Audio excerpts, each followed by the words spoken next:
Highway. Pam loves helping people understand what the possibilities are in eco-smart and people-friendly products, practices, and design. Okay. Thank you. Now we're ready. How you doing?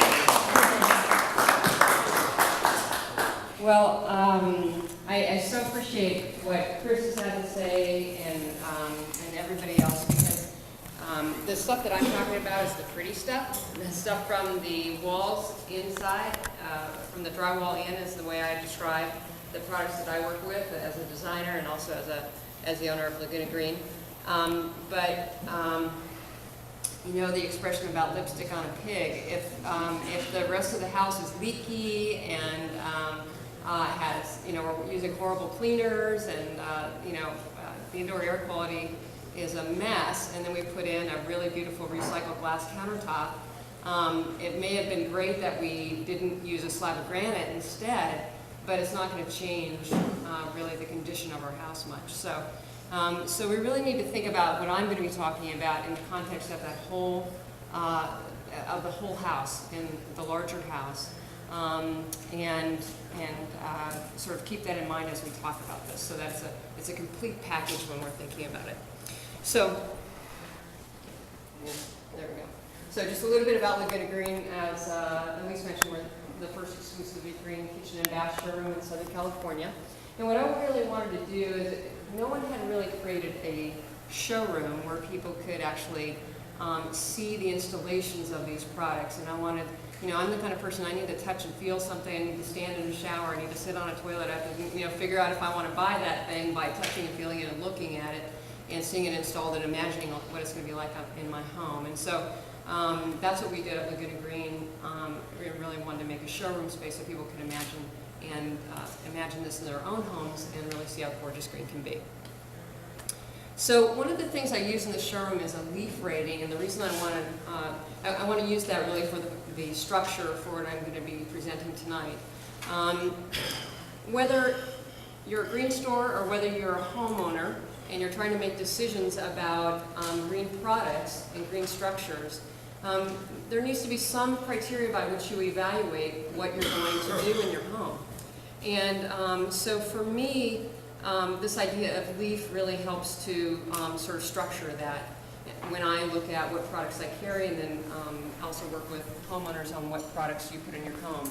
So one of the first things I look at is whether something is locally made. And a lot of these things, these criteria that I use are also criteria that are used by, for example, the U.S. Green Building Council and Build It Green when they're rating homes for how green they are. So locally made products definitely score higher in my book. And again, if you're looking at what kinds of products do I want to put in my home, always think about, first of all, one of those criteria is it local? Is it within 500 miles? Therefore, is there a smaller carbon footprint that it took to get it here to my home?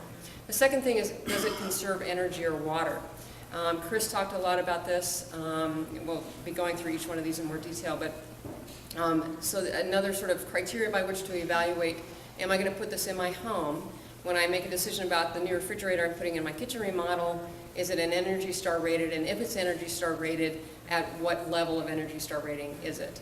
If I'm putting in a new toilet, am I going to put in a low flow, or am I going to look at a high efficiency toilet? So there are just another set of criteria to consider.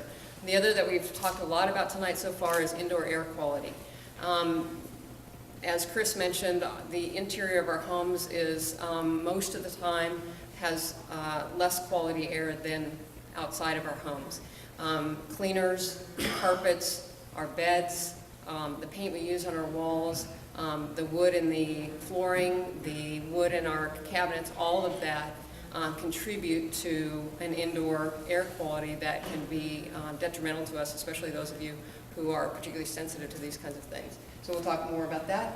And then the fourth thing that I look at is formulation. And what is the formulation of the product? Is it recycled, reclaimed, rapidly renewable, or is it FSC certified? So let's talk about each one of those. And so the first one is locally made.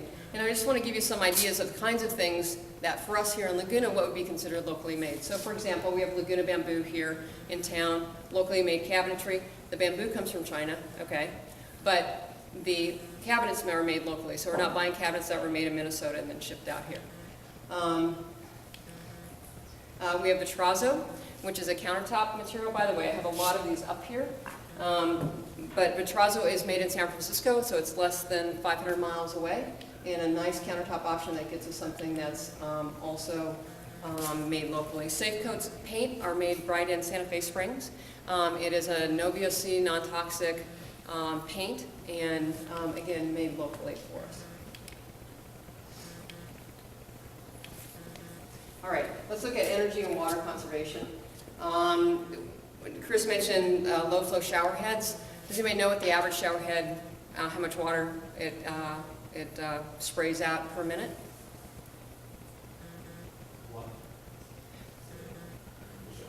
Yeah, no, an average shower head, anybody know? Any idea?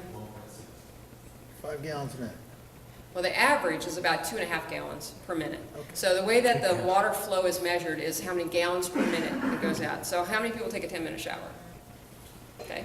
And so in that 10 minutes then, if we have a regular shower head, we're going down the drain is about 25 gallons of water.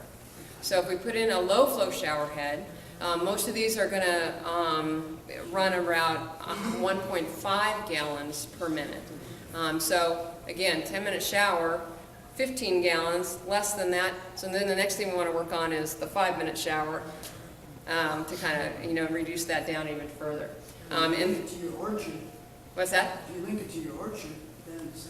Well, that's even better. You're right. You're right. Then you don't have to worry so much about it. Oops, pointing to the wrong thing.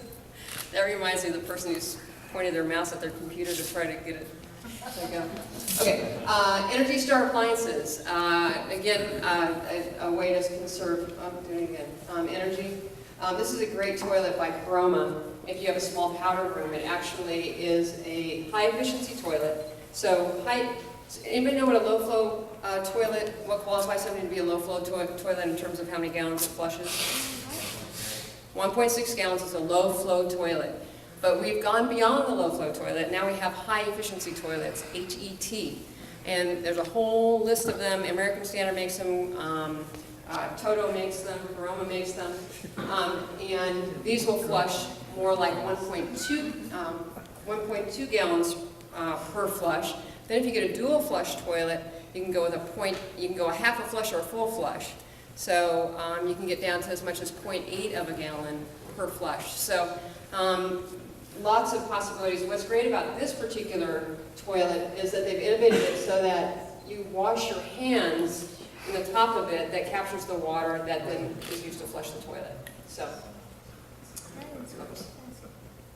and then LED lights are another great way to conserve energy as well. So conserving energy and water is the second piece of criteria to consider. Okay, let's talk about indoor air quality.